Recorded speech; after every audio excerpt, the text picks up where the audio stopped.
My name is Michelle ArnesonHavenstrite, and I'm excited to share with you my action research project, Time Usage and Instructional Impact.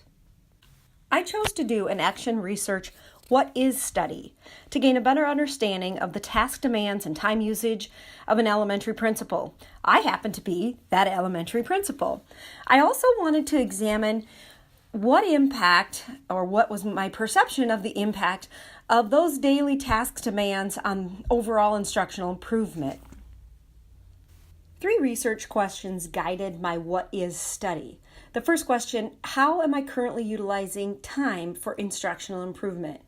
The second question was, what are the current demands, just generally, on my time as an elementary principal? And the third question was, how do I perceive the impact on instruction and student learning of those activities that I'm engaged in throughout the day? The subject and setting of my study, as I said earlier, I was the building administrator. I've been in my current position for the last 6 years. Prior to this, I was a leadership and learning consultant, and I've been in education for well over 25 years. The setting is my elementary building, National Plainfield Elementary. We're a pre-K 5 building, and we currently serve 324 students. I have approximately 54 staff members that I supervise. I use 3 different methods of data collection to address my research questions. The first and the primary method of data collection was a time sampling interval recording.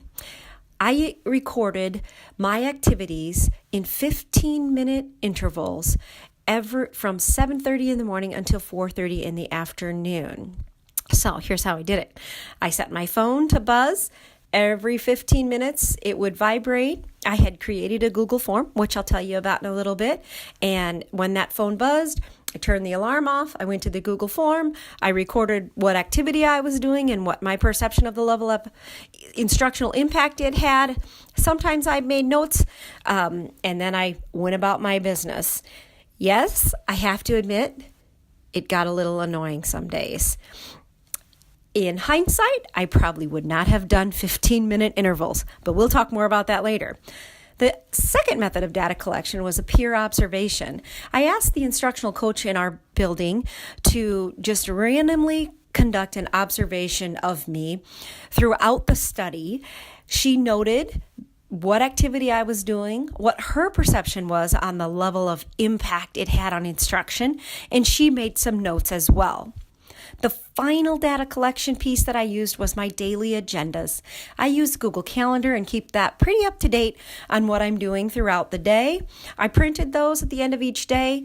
I made note on my perception of the level of impact. I also took a look at how that daily planned agenda compared to my actual data recording of the actual activities that I did. And I was looking for kind of alignment, if you will, to see does my day go as planned? How often does it or does it not go as planned? Here you can see the coding system that I used at the end of the 15-minute increments. I used the codes from Breakthrough Coach by Justin Bader. How many of you are familiar with his work? If you're not, I would highly recommend that you follow his blog, check out his information. He does also offer a coaching institute. I believe he has it online, and I think there's also a face-to-face that you could attend. It is a little costly, but I have found it quite beneficial in my work as an administrator, working to try to make sure I'm efficient and I'm using my time to truly impact learning.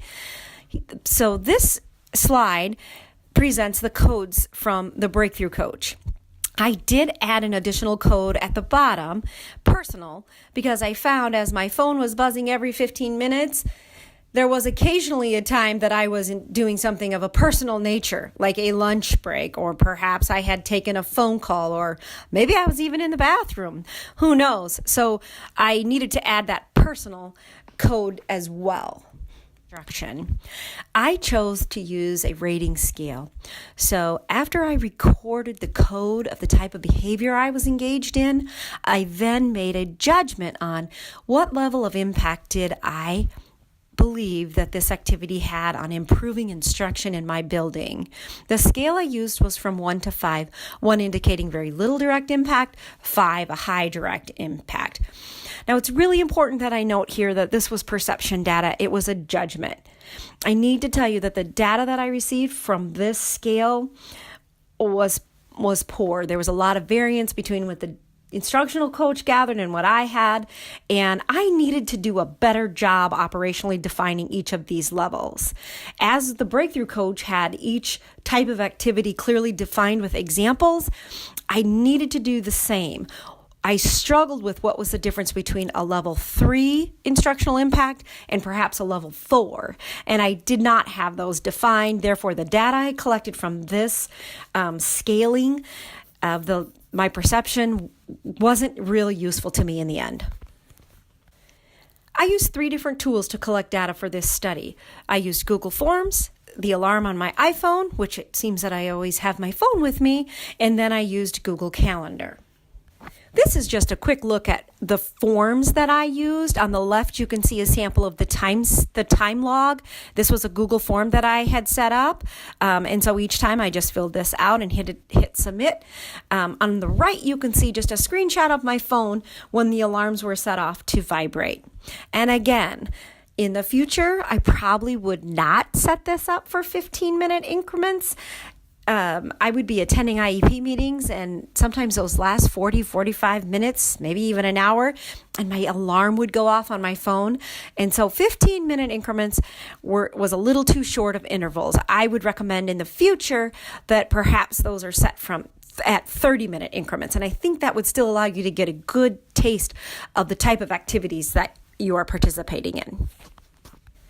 In order to triangulate data, I used the peer observations, the daily agenda reflection, and I looked for the alignment between the time sampling, which was my primary source of data collection, and the peer observations. I looked for alignment between my planned daily agenda and what I actually collected in the time sampling log.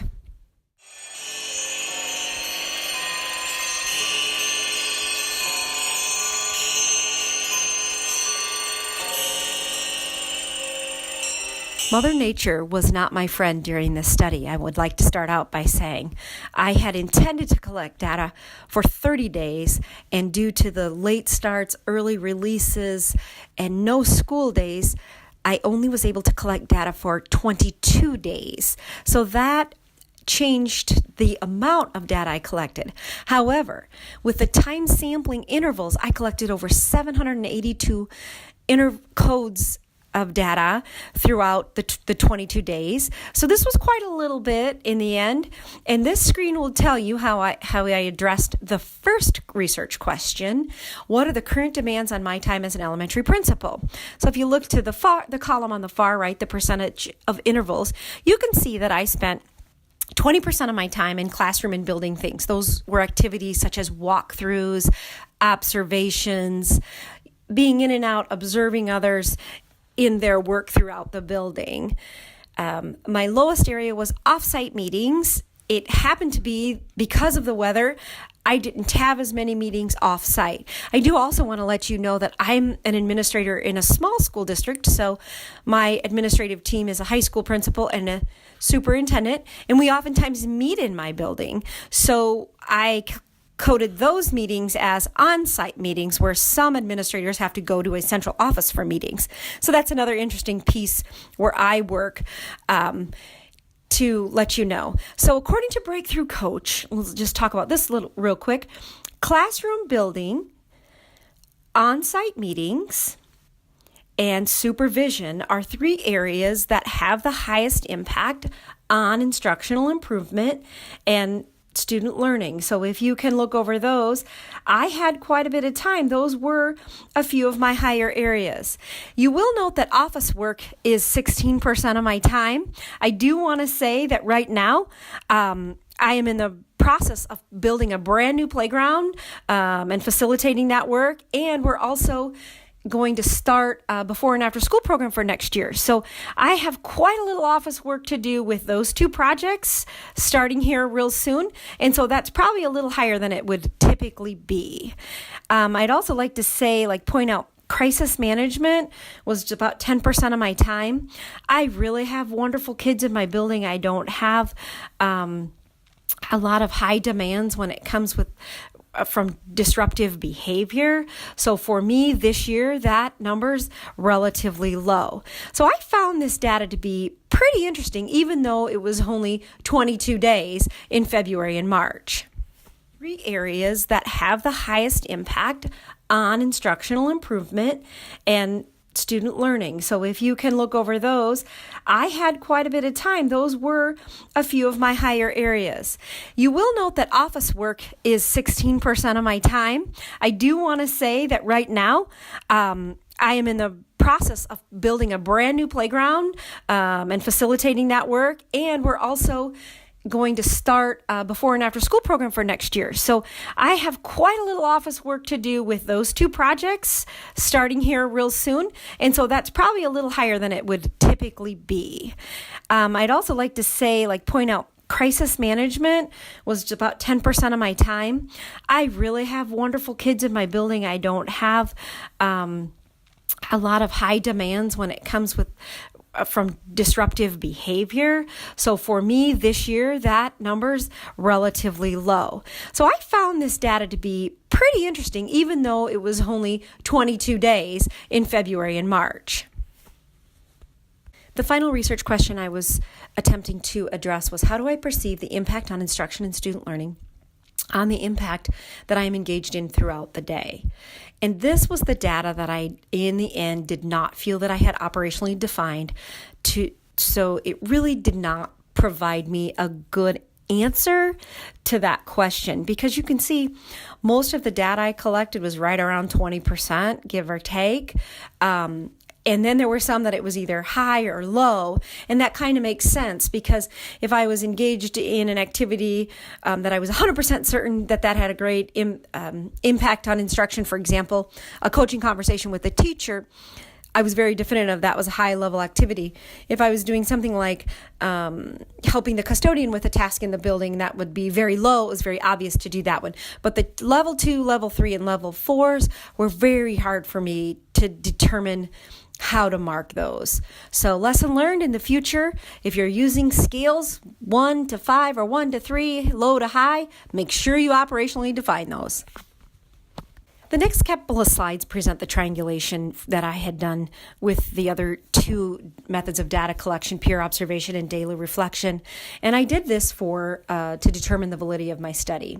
So the first one that we're looking at here is time sampling compared to peer observation. So this was my comparison of my time sampling log to the peer observation conducted by the instructional coach. And you can see that we were on the money, 87% in agreement with the code of the type of the behavior. But when you look at level of impact, we both really struggled. And so our agreement and disagreement was very similar. So again, that lends itself to that level of instructional impact was not clearly defined. On the next slide, what I looked at was, what was my planned daily agenda and how did that compare to the data I recorded on the time sampling? And again, you can see, and this was data that I collected. So there was not another person involved in it, not another person to train. This was Michelle collecting the data. I was a pretty high percentage on what I planned. I actually did. That was nearly 70%. The non-agreement really indicates what I had planned to have happen did not align with with that time sampling 15-minute increment. So for an example, if my phone went off at 9:30, I coded IEP meeting, but my planned agenda perhaps had said first grade reading block observation. That could have been because the IEP meeting ran long or parents were late, but that would have been coded as a non-agreement. And again, looking over at the impact, this was kind of interesting. The perceived level of impact had high agreement here, and I think that's because I was the one doing it. So I was the one interpreting at a level 1, 2, 3, or 4. And so the level of agreement between what I coded on my time sampling and how that aligned with daily agenda did have a higher level of agreement. Future research implications. All in all, I really felt like the study was pretty good. I'm a big fan of the Breakthrough Coach, so that helped a lot. As I said earlier, I probably would not do 15-minute time sampling intervals. I would extend those to at least 30-minute intervals. The other thing I would do is, and I've said this a couple times now, is more clearly define how I'm measuring the impact on instruction. The scale just didn't work well. Other ideas that I listed was this was a what is study. I was simply trying to gather data to better understand what my day looks like and how I'm impacting instruction. This data could be used as a baseline for a what works study.